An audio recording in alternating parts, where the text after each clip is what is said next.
It's Friday, August 5th. From inside the WTOP newsroom, this is the DMV Download, brought to you by the men and women of Steamfitters Local 602. Get an estimate and learn more at steamfitters-602.org. Today, we spend the whole episode on monkeypox, which the Biden administration declared a public health emergency. Today is the first day D.C. is holding its pop-up vaccination clinic for monkeypox, and Luke went down and spoke to some of those waiting in a line that wrapped around the block. I've seen the numbers have gone higher and things. I do work in nightlife as a drag queen, and I'm also worried about that kind of stuff. And then we talk to Dr. Anthony Fauci about this contagious virus and whether we should be changing anything in our daily lives to better protect ourselves, even if we are not in the population eligible to get a vaccine. There's a difference between taking it seriously versus panicking versus blowing it off as if it was nothing. You never blow off any emerging infection when you don't know yet where it's going. Thanks for joining us. I'm Megan Cloherty. And I'm Luke Garrett. All right, so I just arrived at one of DC's pop-up monkeypox vaccine stations. It's the first day they're opening this Friday at noon. I just drove by the actual center, and the line curved around the block. I'd say about half a block. I'd say about maybe 50, 60 people who are lined up there to get their monkeypox vaccine. Hi, I'm with the DMV Download podcast from WTOP News. What brings you all here today? We're just trying to get our monkeypox vaccine. We're doing walk-ins. Yeah, same. Today's the first day that DC is offering a pop-up vaccine center. Has that been helpful?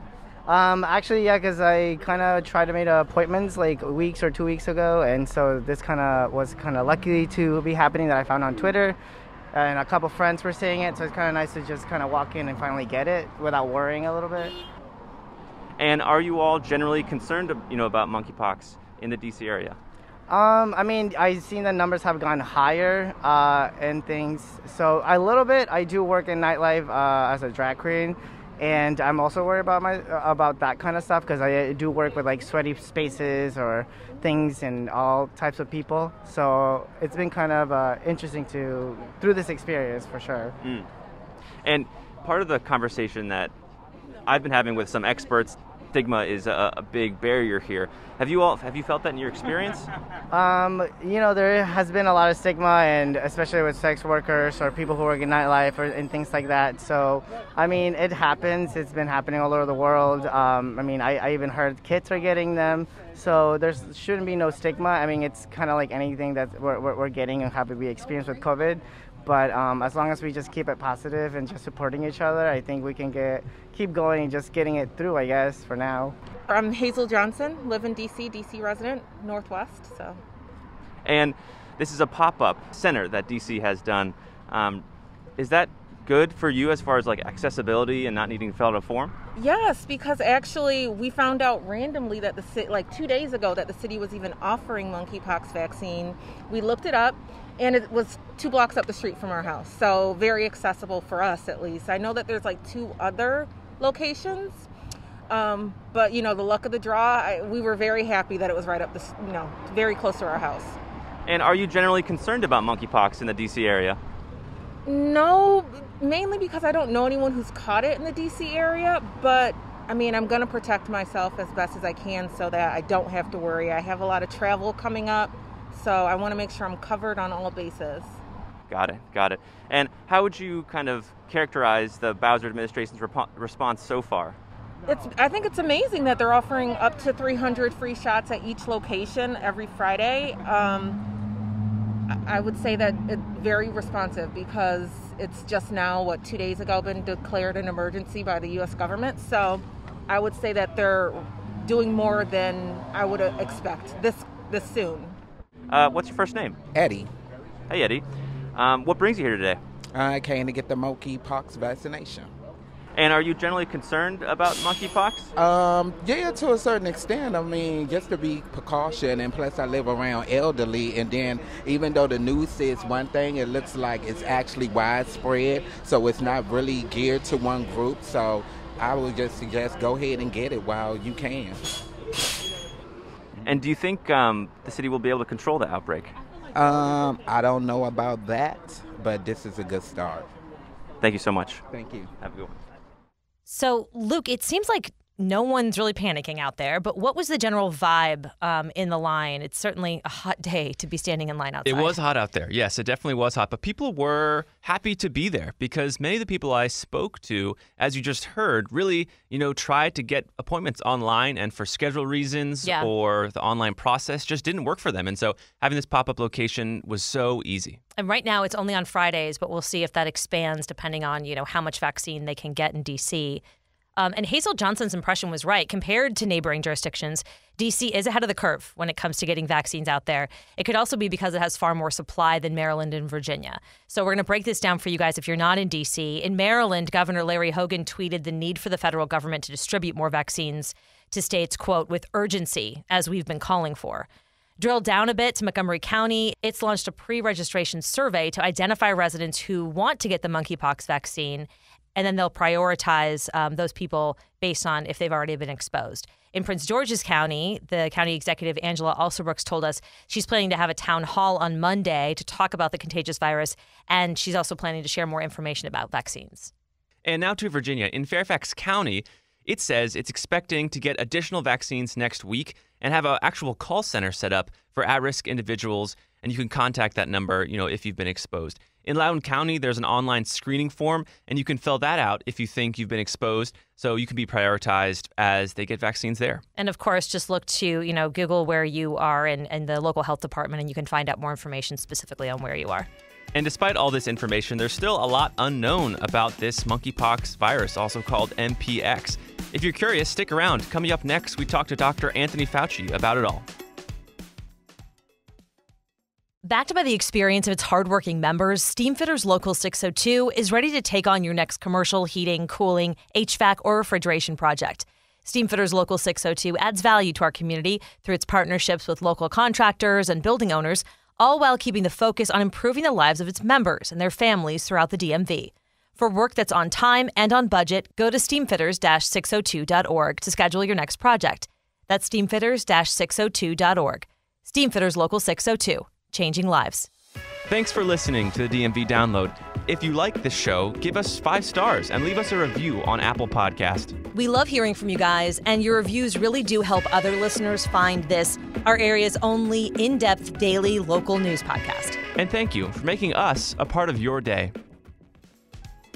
Despite the new public health emergency to monkeypox, we still don't know a lot about MPX. For example, where did it come from? And how long before other vulnerable populations can protect themselves with a shot? For answers, we look to the chief medical advisor to the President of the United States and local D.C. resident, Dr. Anthony Fauci. Dr. Fauci, thank you for making the time for us. We appreciate you being here. My pleasure. Good to be with you. Thank you for having me. First things first, let's start with the timing of this declaration of a public health emergency. Why is the Biden administration making this decision now? Well, it's very clear that we want to get all hands on deck, as it were. And I think the combination of having an all-of-government coordinated effort led by the monkeypox coordinator and his deputy, together with the declaration of a public health emergency, I believe is going to sort of synergize all of the different elements in responding to this significant and serious outbreak, which we take really very seriously. We don't want to panic people, but this is something you have to have an all-hands-on-deck approach to. Right, it's in the name, emergency. And, so former FDA head Scott Gottlieb has been a little critical of the U.S.'s response to monkeypox so far, saying we're actually at risk for monkeypox gaining a permanent foothold here. So are we at that sort of risk at this point? Is it uncontrollable, or can we control it? We certainly can control it, and that's the reason why you're seeing a lot of the activities being escalated that were already in place that are being escalated. For example, in the beginning, when the CDC was the only organization that had available tests, we had the capability of doing 6,000 tests per week. We have now engaged at least 5 commercial firms so that capacity is now 80,000 tests per week. We started off with 136,000 doses of the Jynneos vaccine available. We now have deployed over 600,000 with the goal of, within literally a few days to a week, to have 1.1 million doses available. That's still not as much as you want and that we need, but we are now accelerating the process of getting those doses of vaccine deployed. And then the third element is important, is that we have a drug, TPOXX, that is for the treatment of people with monkeypox. Early on, the nature of the approval of that drug would make it rather logistically difficult for an individual physician to expeditiously get the drug to a patient. Now, a considerable amount of that paperwork has been eliminated, and we're looking towards making it even more easy for a physician to quickly get the drug without going through too many hoops that make it a disincentive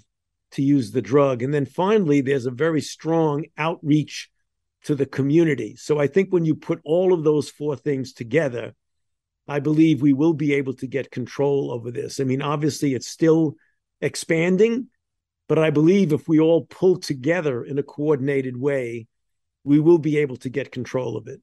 Speaking to the contagious nature of monkeypox, obviously most jurisdictions want to get their hands on as many vials of vaccine as they possibly can. Do you think the criticism of how the U.S. has rolled out the vaccine supply is fair? I know there's been some criticism of, hey, we have this emerging vaccine, but we've been late to get into vials. Some of it has expired. How do you respond to that?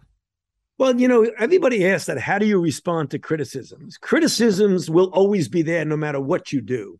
So since no one is perfect and no one does anything perfectly, there is always room for criticism.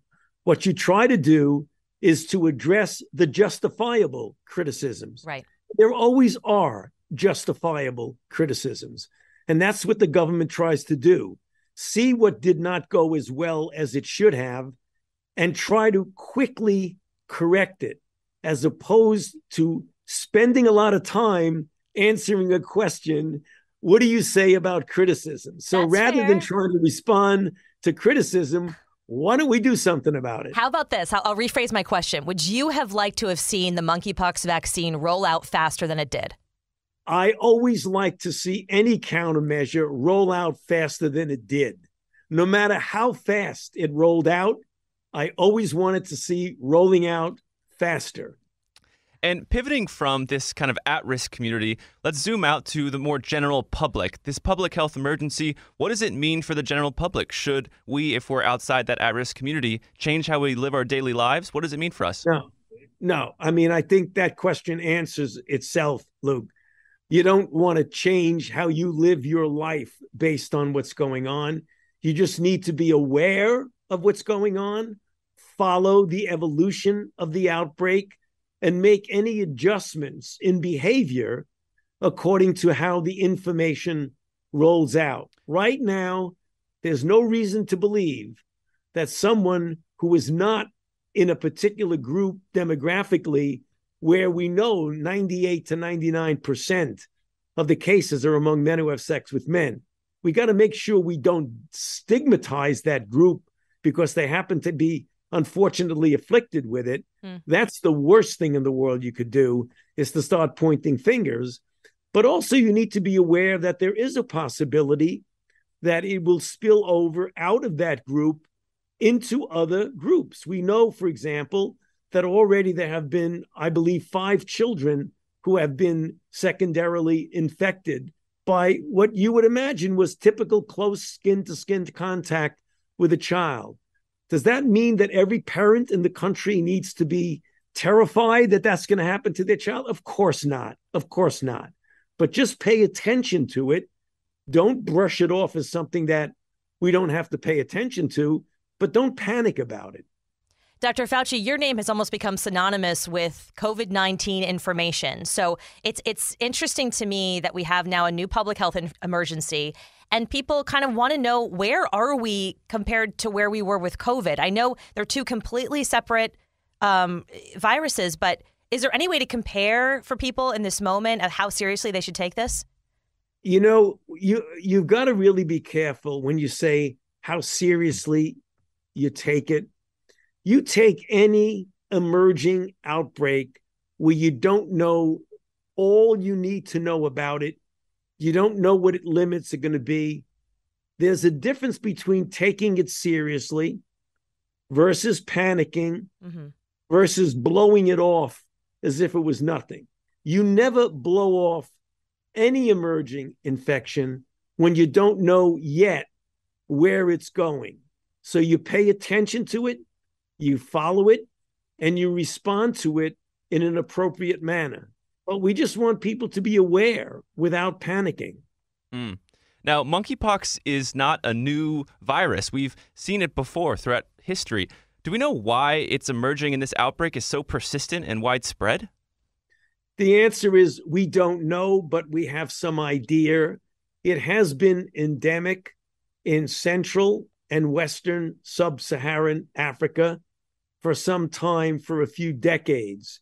It emerged among that group following the discontinuation of smallpox vaccination as being a universal requirement, because smallpox vaccination could protect against monkeypox.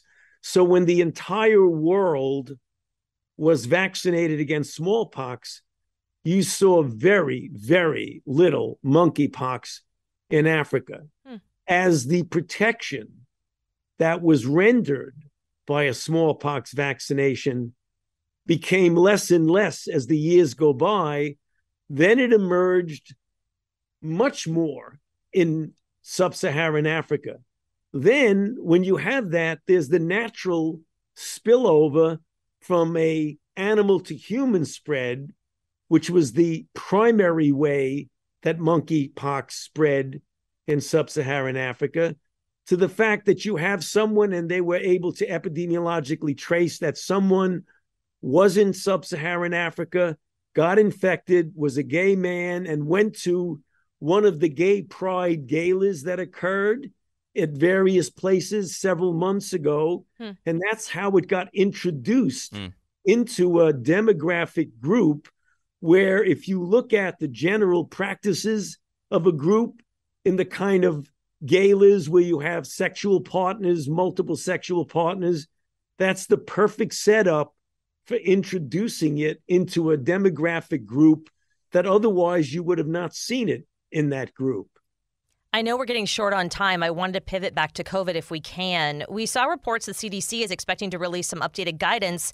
We thought it was coming this week on how we can protect ourselves, specifically around schools, possibly easing restrictions as far as social distancing.